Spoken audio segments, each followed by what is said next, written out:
jsou koně, jejichž jména prostě známe, i když jsme třeba nikdy nebyli u stájí. Jejich příběhy ty překročily hranice ať už bitevních polí nebo dostihových drah a staly se legendami. Dneska se podíváme právě na tyhle příběhy. O odvaze, vytrvalosti, někdy i o fakt nečekaných osudech.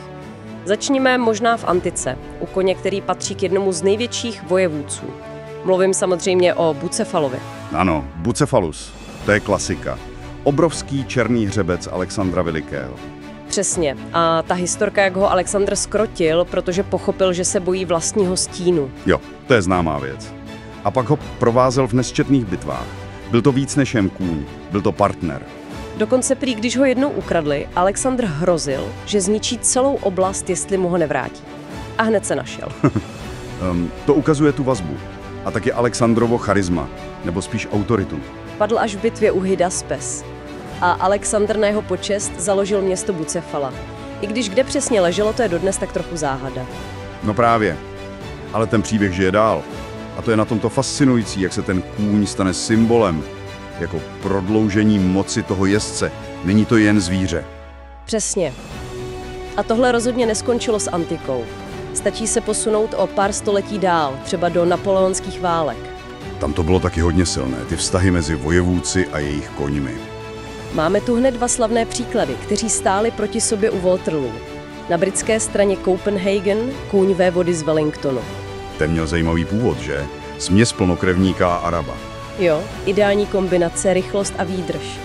A ta výdrž byla potřeba. U Waterloo prý nesl Wellingtona neskutečných 17 hodin v kuse. 17 hodin. To si člověk ani neumí představit. A ještě vtipná historka, že po bitvě, když ho chtěl Wellington poplácat, tak ho Copenhagen z únavy nebo z nějaké své nálady málem kopl. No vida, je hrdinové mají své dny.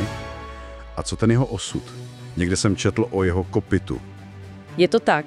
Jedno jeho kopyto skončilo jako kalamář. To ukazuje, jak moc si ho cenili. A proti němu stál kdo? Marengo, Napoleonův kůň. Přesně, slavný bělouš. Toho po porážce u Waterloo zajali Britové. Jeho kostra je dneska v vidění v Londýně v Imperial War Museum. Zajímavé ale je, že to jméno, Marengo, se prý v oficiálních záznamech Napoleonových stájí nenašlo. Fakt, to jsem nevěděla. Jo, spekuluje si, že to mohlo být prostě Napoleonova osobní přezdívka pro ně. To je zajímavý detail. A taky to ukazuje, jak si historie pamatuje koně vítězů a poražených trochu jinak, že? Přesně tak. Ale hrdinství není jen o vítězství v bitvě. Někdy je to o tom prostě přežít. Ano, a tady se dostáváme k příběhu, který je, prostě neuvěřitelný. Comanche. Kůň kapitána Milese Keougha. Ten z Little Big Hornu. Jo. Často se o něm mluví jako o jediného přeživším z Castrova oddílu. Našli ho až 2 dny po bitvě se 7 střelnými ranami a stál. 7 rán, to je neskutečná houževnatost. A to nebylo poprvé. Už dřív ho v jedné bitvě proti Komančům zasáhl šíp. I tak nesl dál svého jezdce. Tehdy prý dostal to jméno Comanche jako nepřítel z úcty.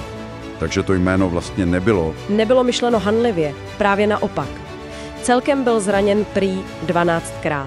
12krát. Není divu, že mu pak armáda dopřála zasloužený důchod a speciální péči. A po smrti dostal plný vojenský pohřeb.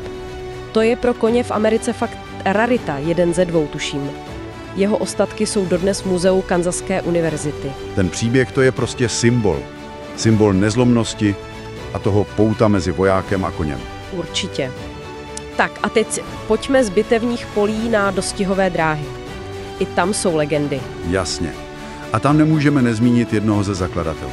Godolphin Arabian. Ano, jeden ze 3 hřebců, co stáli u zrodu anglického plnokrevníka. Ten příběh je taky zajímavý. Z Tuniska jako dar francouzskému králi a nakonec skončil v Anglii u hraběte Godolphina. A tam se stal otcem šampionů. Jeho genetický vliv, ten je obrovský, přetrvává dodnes. Jen si vezměte, že i ten slavný Seabiscuit byl jeho potomek. Vzdálený, ale přece. Seabiscuit, to je další úžasný příběh. Právě proto, že byl pravý opak očekávání. Outsider. Jo. Nedokonalá stavba těla, krátký nohy, pověst lenocha. Ale pak přišel trenér Tom Smith a žokej Red Pollard a tam dokázali zázrak. Neortodoxními metodami z něj udělali šampiona. Uchvátil Ameriku v době hospodářské krize. Vyhrál i ten Santa Anita Handicap, což byl velký úspěch. Stal se symbolem naděje, že i outsider může uspět. Přesně. I když zemřel relativně mladý ve 14.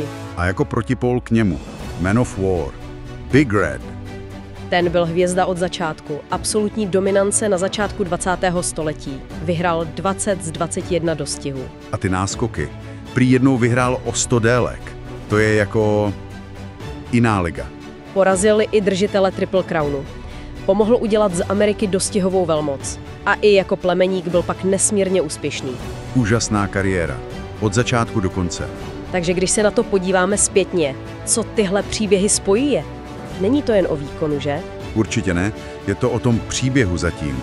O odvaze, o odolnosti, o tom nečekaném štupu, o tom odkazu. Jsou to prostě legendy. Součást naší historie, naší kultury. Přesně.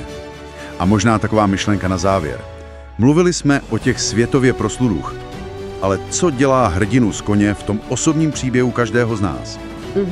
Možná ty vlastnosti, ta věrnost, odvaha, tichá společnost, ty nejsou zas tak jiné. Pro spoustu lidí existuje jejich vlastní hrdinský kůň, i když ho neznají miliony. To je hezká myšlenka. Co dělá toho našeho koně hrdinou?